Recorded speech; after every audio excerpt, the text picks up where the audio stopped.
Part 2 of my video of getting to know you.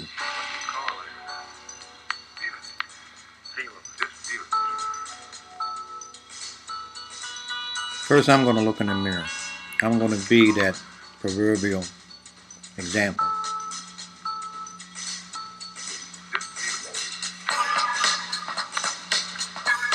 There's a lot of things I deal with.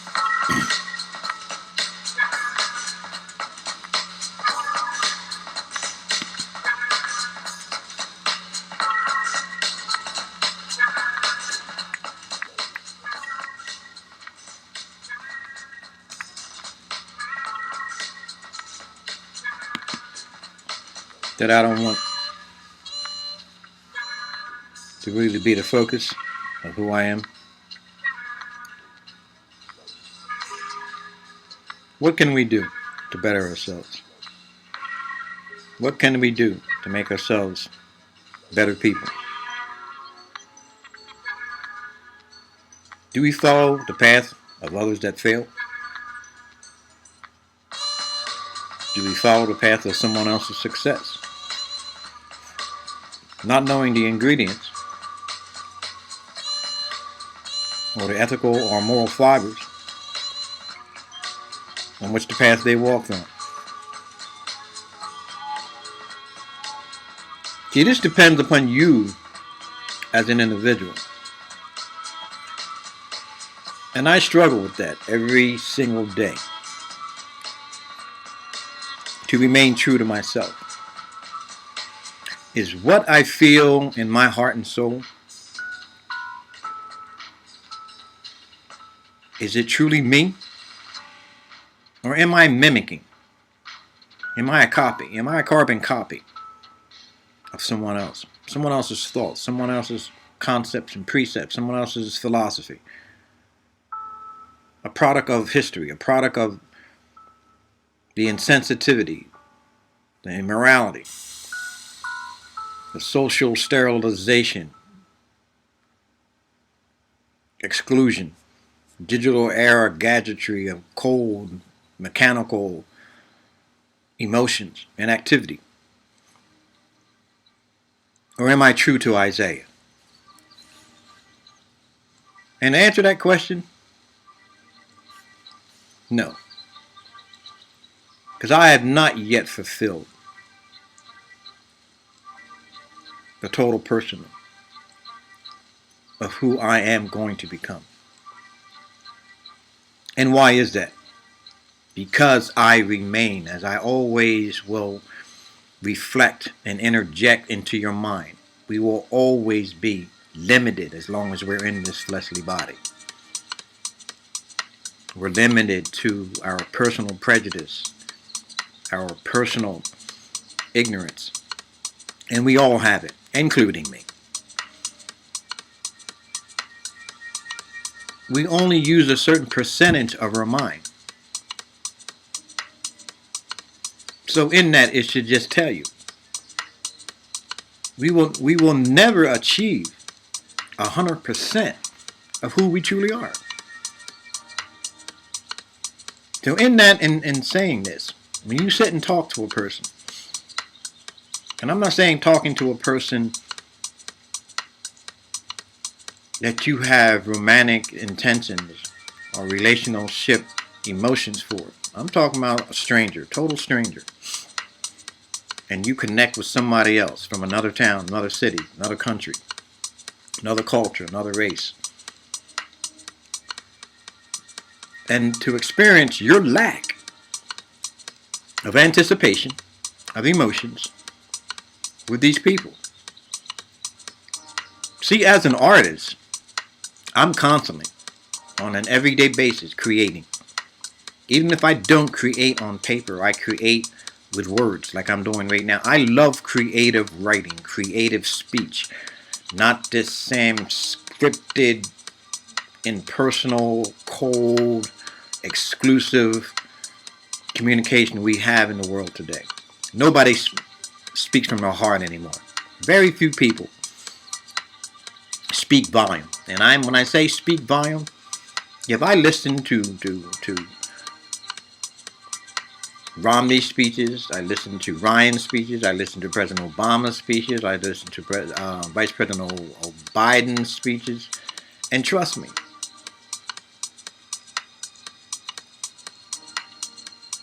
only one of these men moved me. And it's not because of color, because if I was blind, I'd still feel the same way.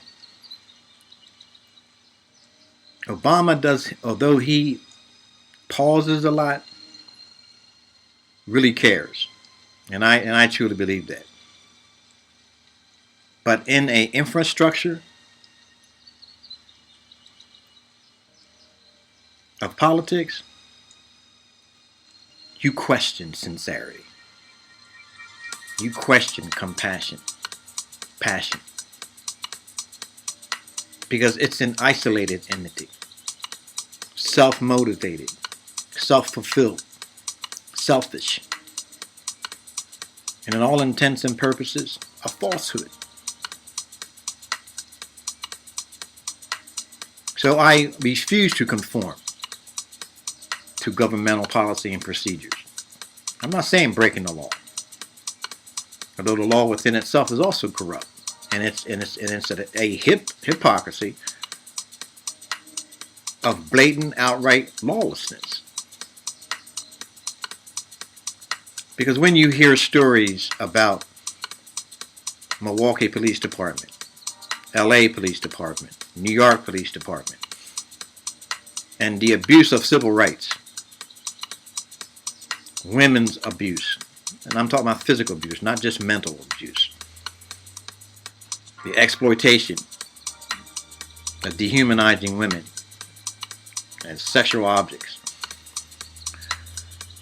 people of color as ignorant, lazy, shiftless, white men as successful, courageous, victorious.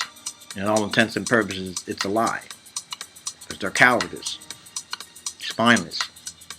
And this is not saying, and I will never generalize anybody, a certain percentage out there. So who I am, and I say this with all sincerity, is not defined by the mere minds of men. Because men, in all intents and purposes, are weak. They're limited. They have limited intellect. They have limited spiritual awareness. They have limited physical capability. So in all intents and purposes, as long as we are in this human form, we are limited. God made us that way for a reason. Because He foreseen our failure. And this is one thing very few people understand about God. That He is the epitome, He's indicative of true, adulterated, pure love. Because in all the instances of our failures, our weaknesses, our rebellion, He loves us. And I don't care what atheists say. I don't care what other people and other religions say. It's not based on Muslims. It's not based on Christianity, Catholicism, Buddhism, Zenism, Sikh, Islam, Judaism.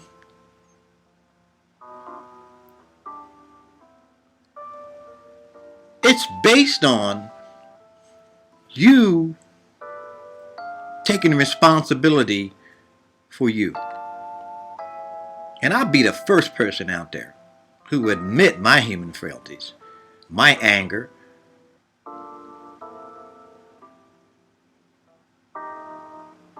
my tendency to allow things to overwhelm me and latch out at certain ignorance of certain mindless people. See, but that's a learning process. That's a process that we need to embrace. And that is to daily evolve. And I will go back to this particular person much in this learning process, not just for you, but for me too. King David. Quote, Lord, purge me with hyssop, that I may become clean. Wash me, that I may be as pure as snow. Create in me a clean heart, and renew the right spirit in me daily. See, that's the point. Too many of us are comfortable just being blatantly complacent.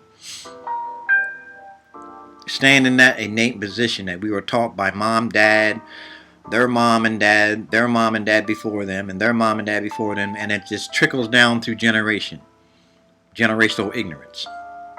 Whether it's about sexual abuse, mental abuse, child abuse, whether about racial hatred, the lack of love and understanding, compassion, passion, it affects you as a person. And until you evolve past that, and that means a lot of people in this country, a lot of people in this world for that matter, carry around a lot of emotional baggage. It poisons the system. It makes you not the person that you were meant to be, because you allow those parasites of emotional baggage to infest your inner soul. And that in turn reflects the negativity of who you are. I realize that. And I'm daily emptying out. Whether it's anger, whether it's pleasure, whether it's just being in a harmonious, peaceful state of mind. It's about release. It's about letting go. Why? This world would never know the true meaning of love. Because very few let go. Let go of old past relationships. Man, that's a story within itself. Old past relationships, whether it's relationships or marriage, men and women holding on to what someone did to you years and years and years ago. Let it go. Get over the drama. Like in my particular race, they talk about baby mama drama. And I take that even to a different level. It's individual drama. The drama you create within you.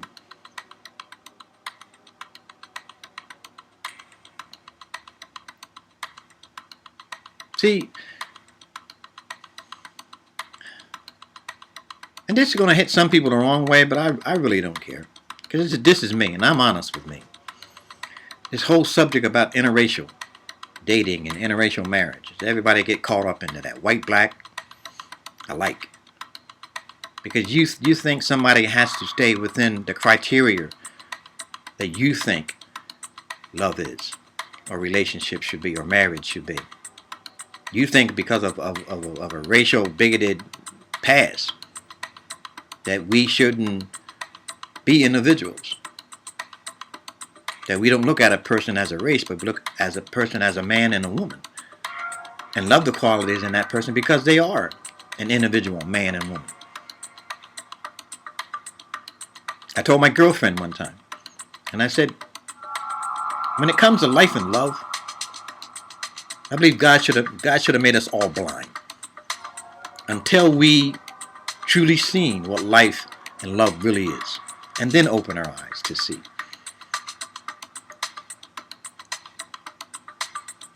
And until we reach that level in life, that you're willing to put aside your differences between anyone, male, female, race, origin, culture, you'll never truly grow. See, I've done that. I've put aside my differences. Although I will speak out, and sometimes in my speaking out, You'll feel my anger, but you'll also feel my compassion and my convictions of the man that I am. Because God took me to a different level than I ever knew I would ever reach in my life.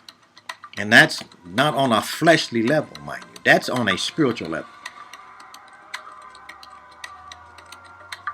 It's as if I went down in this earth and was reborn again. Like Nicodemus said, should I go back into my mother's womb?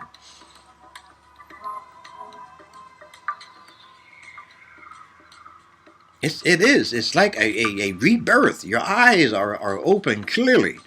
I mean, did I deviate? Yeah, I deviate because why? I'm human. Flesh. This thing right here. Flesh. Flesh.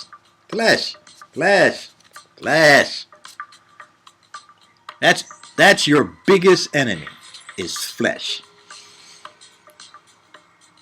What has caused man his weakest and deadly moments was his fleshly desire for a woman. And I'm not don't even attempt to disrespect me by thinking I'm picking on women. It has nothing to do with women. It has to do with human weakness, and that's male and female alike.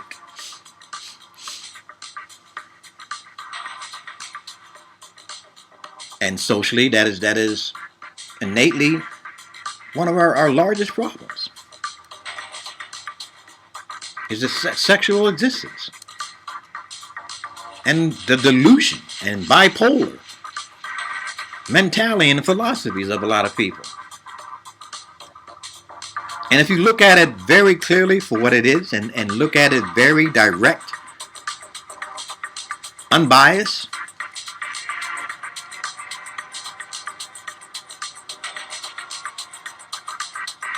as a man, to desire another man, does it really truly make sense? I mean, come on. I mean, just don't think about your friends or your society or political values. You as a person, or a woman to woman.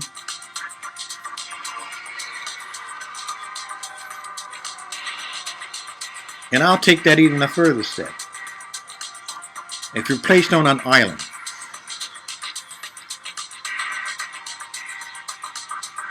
and let's just say you wanted to create a new population of people.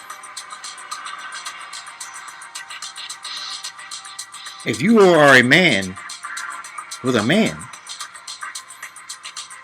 on an island, or a woman and a woman on an island, who's going to populate that island?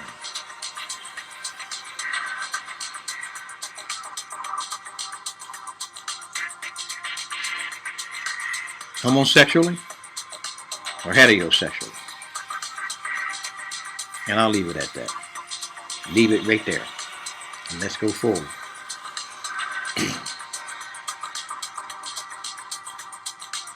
The point where I became aware of really my weaknesses, my problems, was pre-existed through my dad.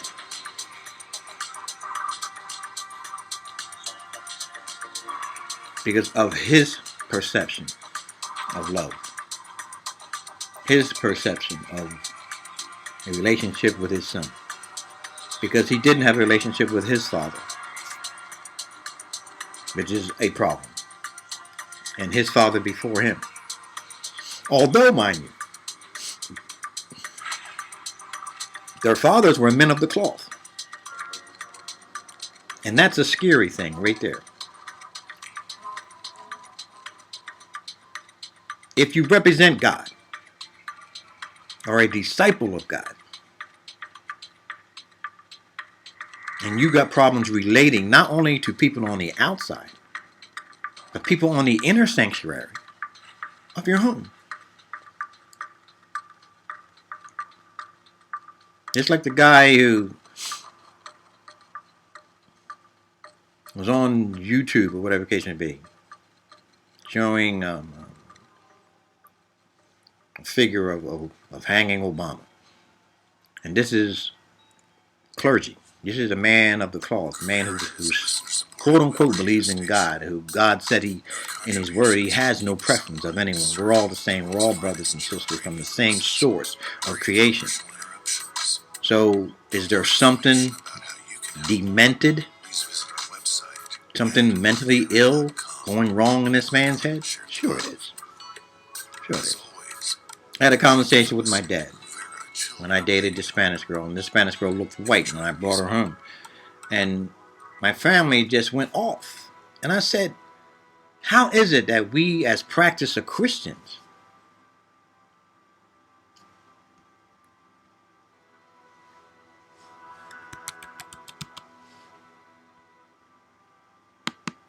that we feel that there's a difference in people? Something's wrong there. Something's radically wrong. If we see out of discriminative eyes as children of God. I'm not talking about Gentiles. I'm not talking about people who don't believe in God. I'm not talking about people who are not even practicing any religion. Their ignorance promotes them to be who they are. But people who say they experience God, who has a relationship, ongoing relationship with God, but are racist, and bigoted agendas, whether you're black or white. I'm not saying a black man can be a racist, but a black man can become a bigot based on his prejudice of other people. I'm proud to be a father of biracial children. I'm proud to join those two ethnicities together to show what a melting pot is, and that's truly what we are, a melting pot, a blend of different races, different cultures, just different ethnicity. So it's just mundanely stupid to think that anybody in this country thinks they're pure. I'm not even going to go there. That's just another realm you don't want to go into. That ignorance. That's just like endless, like a black hole. You get in there and it's forever ending. You know, that kind of mentality. But what I love about it is that the artistic side of me, I always challenge myself. Forever challenging myself. Artistically, when I paint, when I draw, even now that I'm in school at Full Sail University, I challenge myself. And sometimes I'm weeks ahead in assignments, and sometimes I'm late. And that's being honest with myself. Sometimes I'm just not even in the mood academically to even deal with it. Sometimes it just seems that in an art school, it should be about art. It should be about creativity.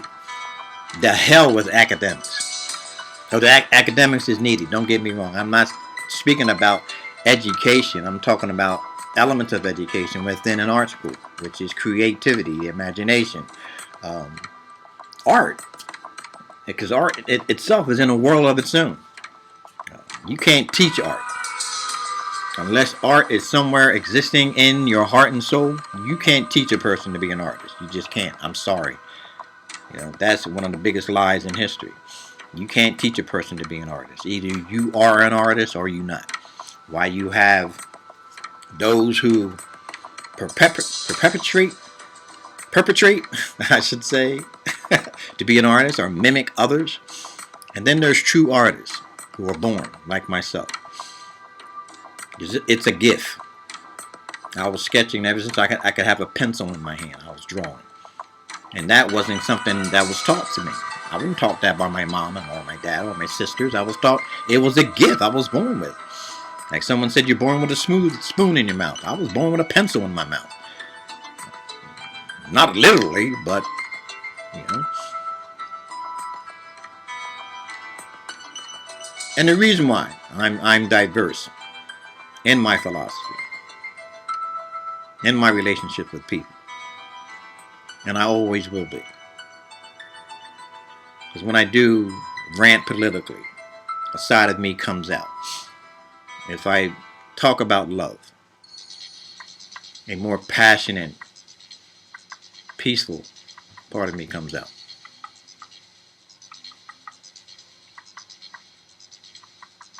And truly understand this.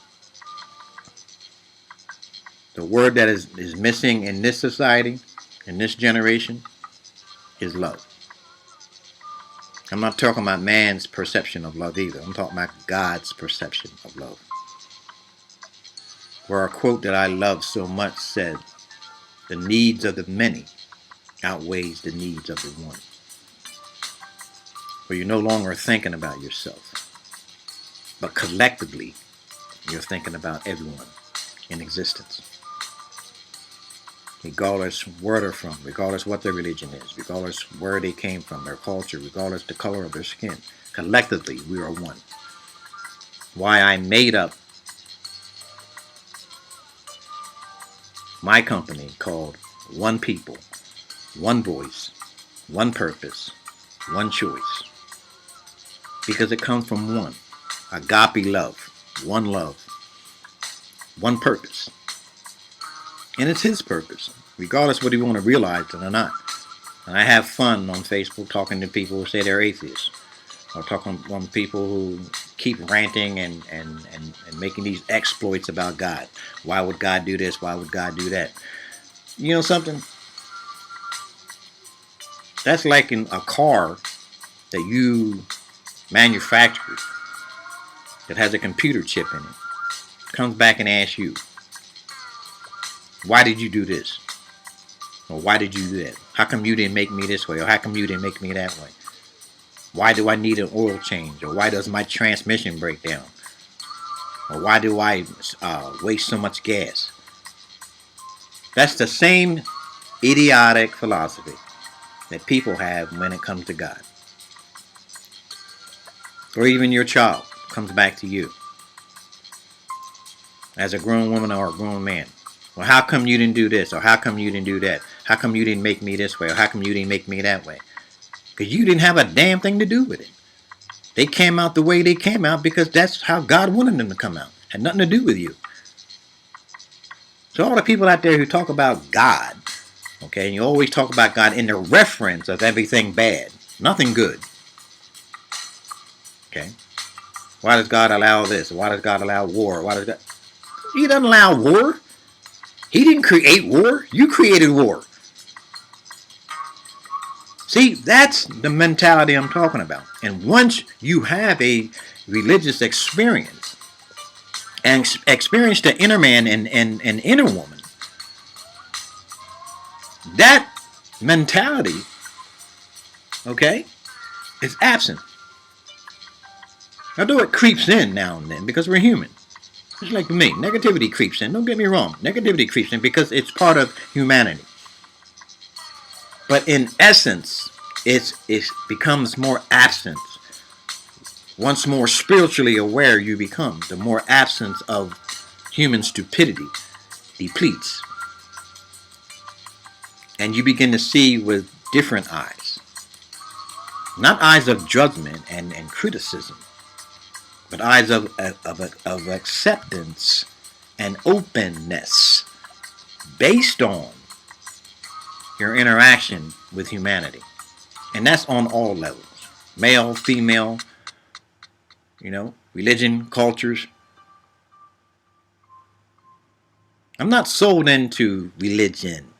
Religion. Let's say that word. Religion is stupid.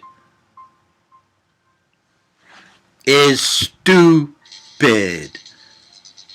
Because you got a group of people, mainly comprised of certain mentality, the way certain things should be, or how they presume or perceive it to be. They make it a religion. Okay? It's not based on religion. Okay? It's based on a message. If you look back into the life of Christ, he was a messenger of God. the Son of God, who was a messenger of God. And the Holy Spirit is now transcended into the messenger of Christ. So if you look at that precept of a wheel within a wheel, that's what we are. A wheel within a wheel. Forever turning and ever evolving. It's as God is. And that's innately what he desires of man. To be a part of him. Because you are a part of him. Don't get it wrong. And I don't care what anybody says. And I told you in the other video my spiritual experience. And that brings it to be just that. And this is pretty long, so I'm going to bring it to an end. But remember this. You have to focus on you. Like David said. You know? Renewness. Every day. A renewing experience. I don't care what it is. If you're renewing your definitions of who you are, renewing your love, relationships with your children, your loved ones, renewing the fact that you need to change your ideologies and philosophies. Look at it that way and just look in the mirror or spend some time with yourself, like I do, and renew your purpose. Mostly renew your relationship with God. Let him talk to you. Let him speak to you. Let him get down into your heart and soul and clean that vessel. Until the next time, peace, one love, one God. I love you.